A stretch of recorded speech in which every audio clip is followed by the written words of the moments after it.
Former Alabama quarterback has some pretty harsh words for Hugh Freeze. In the world full of podcasts, he's the undisputed heavyweight champion of hot takes, an Auburn sports homer, master of the boog, and message board legend. Get your buttons buttoned and your hats flattened because the Top Button Podcast is about to kick off. And you don't want to miss your courtside seat. Now, here's your host, Charlie Five. So we're back. It's another episode of the Top Button Podcast. I'm your host, Kyle Rush, a.k.a. Charlie Five, and we are ready to get after it. Happy Thursday. Former Alabama quarterback A.J. McCarron has some pretty strong words in regards to Hugh Freeze and Auburn's lack of recruiting success this far in July. We'll break those down, and then Auburn loses a linebacker. DJ Barber gone off the team. We'll talk about that. What's Auburn going to do at linebacker, that room that's already maybe has some question marks now could have a few more. So we'll talk about all that in just a second. But before we do that, let's give a quick shout out to Rhoback.com. Use coupon code BARN20 to take 20% off your order. Polos, hoodies, pullovers, shorts, swimsuits, doesn't matter. They got it all. If you like printed polos, that's all the rave right now, all the rage right now. They got all kinds. I mean, they've got, it seems like hundreds. And if you just like the regular stripes and solids, they have those too. Save big, show them some love. It's Rhoback.com. So AJ McCarron had some pretty strong words in regards to Hugh Freeze and Auburn's recruiting right now. He was on the Dynasty podcast with the voice of the Crimson Tide, Chris Stewart, who I actually really like. I like AJ too, for the most part. He has some, he's pretty entertaining. But Chris asked, how it felt to see Alabama thrive in recruiting while Auburn is sort of lagging behind. I'm not going to play the clip because, if I'm being quite honest, I don't like to edit out cuss words. So I'm just going to read it and edit it myself. He starts right in. So how does it feel to see Alabama thrive while Auburn is lagging? Hugh Freeze is full of you-know-what. But he didn't say you-know-what. Hugh Freeze is full of you-know-what. I think Hugh Freeze is trying to do whatever he can to save face. He's starting to feel pressure at Auburn, going into his third year, not having the success that the alumni, the boosters, everybody donating a lot of money thought he would have by this point. I think he's trying to figure out and scramble on why they are not successful. Pretty aggressive, for that question. I feel like if I was asked that question, it would be, this is Alabama's always going to recruit well. It's the brand, blah, blah, blah. We own the state, that kind of stuff. And he did kind of go into that whole diatribe afterwards, but that part was pretty aggressive. AJ reminds me, have y'all seen the movie iRobot? I know this is back in 2004. Have you seen the movie iRobot? And Shia LaBeouf's character, AJ reminds me of the Shia LaBeouf character. I have no problem with a good cuss, okay? Every now and then, it's okay to have a good dog cussing if you got to have one. But AJ seems to go out of his way when he's doing media appearances and insert them where I guess they're not really necessary. And that's kind of what Shia LaBeouf's character is. He says cuss words that don't go together, says them at inopportune times, and Will Smith's character is always like, man, stop cussing. I don't know. That's kind of a sidebar. But whenever I hear him talk, every so often, one will be thrown out there, and it's like, that doesn't even really fit right there, bro. What did we just had to get, we had a quota, we had to get one in. Now let's talk about, so that's a sidebar, but that is something that I always think about when I see AJ McCarron talk. But the message, first of all, he seems to be thinking that Hugh Freeze is sort of driving this train of this messaging of why they're doing what they're doing and being cautious until numbers go on paper with offers, because they don't want those numbers to end up going against their salary cap, because salary cap is going to be huge seemingly from now until forever. So again, if you follow this story at all, we know where the direction is coming from. Their athletic directors, good athletic directors, you almost don't know they exist. And I don't mean that to say John Cohen's a bad athletic director. Let me just make sure that I'm making that clear.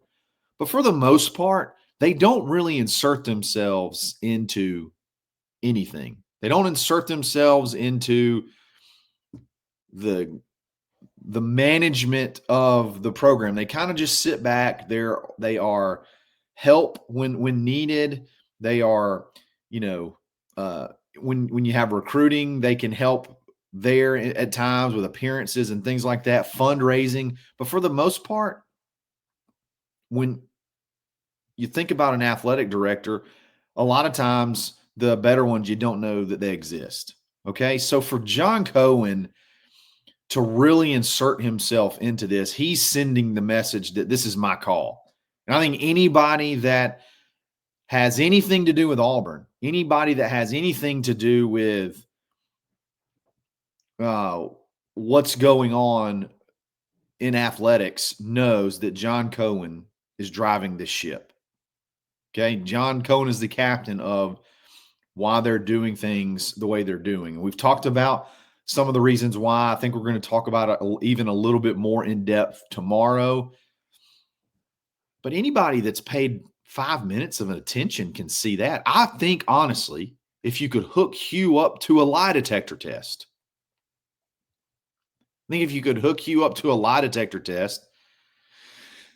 and tell him what he thought about this plan, he probably wouldn't really agree with it.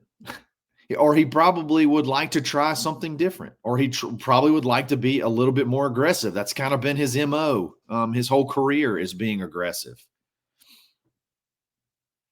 And I think people that give to football, people that give to Auburn athletics, are smart enough not to throw in the towel after 2 years, because all you do, if you do that, all you're doing is hamstringing the program that much further,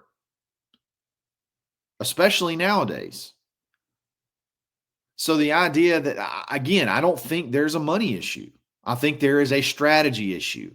I think Auburn's being vastly too conservative.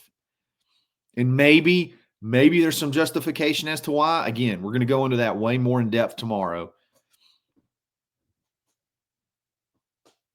Maybe there's some justification as to why, but I think the problem is just Auburn's being a little bit too cautious. And it could pay off, and it may not. You may have to pivot. Signing day isn't right like next week. There's still a lot of uncommitted prospects. There's also this theory that if Auburn doesn't do something like right now, they're going to have to flip like 10 people in order just to have a decent class, and that's really not the case. Now, I don't expect August 1st to be this rush of commitments. I don't expect like August 1st to be the day that, if it's not all done by August 2nd, then the plan failed. But I'm okay, based off some of the things I've seen from different reports about deals being canceled through NIL Go or denied, or the length of time they are to be approved. I'm okay after seeing some of that stuff. It's starting to make a little bit of sense, even though I still feel like it's way too conservative. I'm okay waiting a little bit. But you got to pivot quick if what you think is going to happen doesn't happen. So I don't really understand the aggression there. I don't really understand why that question led to that answer to begin with. The second part of his answer, where we're the greatest thing that's ever been, and it makes no sense for anybody to go to Auburn, blah, blah, blah. Like, that was kind of the answer I expected. The idea that Hugh Freeze is making this all up is super out there, especially anybody that's paid 5 minutes of attention. You can watch the video from the ambush. You can watch that video, okay? And you can look at Hugh's face when he's telling the reason why they're being conservative. You can look at it on his face and tell that he's not happy with it. And then you can watch John Cohen, who has the utmost confidence, almost to the point of arrogance isn't the right word, but because it has a negative connotation, but like you can look at the two when they deliver the message and tell which one is leading the charge and which one is just doing kind of what they're told. It's pretty simple. Anybody that pays 5 minutes of attention can tell. So I was kind of, I didn't really understand that. I didn't really understand that answer, but the Shia LaBeouf in him had to come out in iRobot. He had to just, I got to do something where I can throw a cuss in there. That's my take. I do like AJ, though. I love him when he's on Siski and McCready, or McCready and Siski. I mean, he does tell great stories, but again, you're going to have to just bear in mind, like you're going to get some language thrown in there just out of the blue. Like I didn't even really need to go there, but whatever. Again, anybody that pays 5 minutes of attention knows that Cohen is running this show. So I want to talk about Auburn losing a linebacker and the impact that's going to have on that room. We'll be back right after this.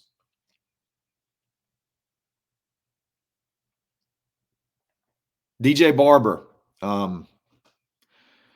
part of that 2024 class, very good high school player, has been sort of waiting his turn, and I felt like this year was going to be the opportunity. I mean, he was going to have the opportunity to make an impact. I was really, really looking forward to seeing this kid sort of really take a step forward this year.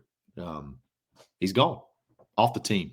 I don't want to go too much into the legal part of it, but I mean, was arrested, and it's some pretty big deals. I think felonies were thrown around. So don't want to judge anyone. Don't know anyone's position and where they are in their walk of life, but nonetheless, it happened, and he is no longer a part of this Auburn football team. So his career at Auburn is over. Doesn't mean his football career is over. He's probably going to have to dodge some prison time. I think there's some pretty substantial penalties associated with his charges. Hopefully, the truth comes out, and if he's innocent, he gets a chance to play somewhere else. I mean, that story's been written many, many times, but regardless, he's done at Auburn. So what does that mean for this already? I'm not going to say thin, because there's a bunch of players. There's a good amount of players in this linebacker room. But from an experience standpoint, it's pretty thin. From an experience standpoint. And I think if you had to write down a couple of position groups on this team where you were sort of like, could be really good. There's a lot of talent in that room. It's just sort of unproven. Don't really know what to expect. Linebacker would be on that list. So you're kicking out another guy that has at least got a few snaps at Auburn, albeit, not very many. So you're just that much thinner. So what do you got? I mean, to me, you got 4 guys now that you can point to that I think you're going to count on the most. Obviously, that leading with DeMarcus Riddick. But the question with DeMarcus Riddick is, last year, he was sort of a gadget guy. He was sort of a situational guy. So he's obviously a freak athlete. He's obviously, a complete physical specimen. But can he translate from a gadget guy to a more every down guy? I think that's going to be the storyline around DeMarcus Riddick. He can probably overcome a lot of faults with athleticism. But still, I mean, that is definitely a question mark. Robert Woodyard, that's your other guy that's got the most experience of anyone. I mean, and it's still not that much.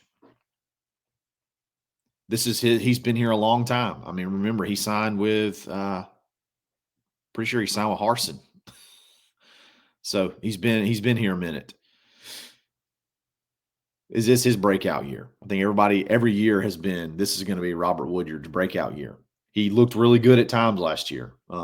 Shockingly more athleticism than I ever expected. So Robert Woodyard's definitely one that's going to be counted on. Xavier Atkins.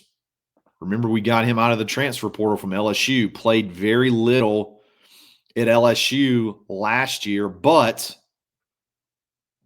there were times where he was a very, very solid player when he got multiple opportunities last year. The big question mark with him is, where does he really fit? Because he's a little bit of a smaller linebacker, but he has just blazing speed. So where does he fit? If Auburn's playing a team that really wants to, pound the ball, does Xavier Atkins even play? Where do you put him? He's just a little bit over 200 pounds. And then you have your transfer, Caleb Wheatland, who, excuse me, wow, that signing seems incredibly valuable now.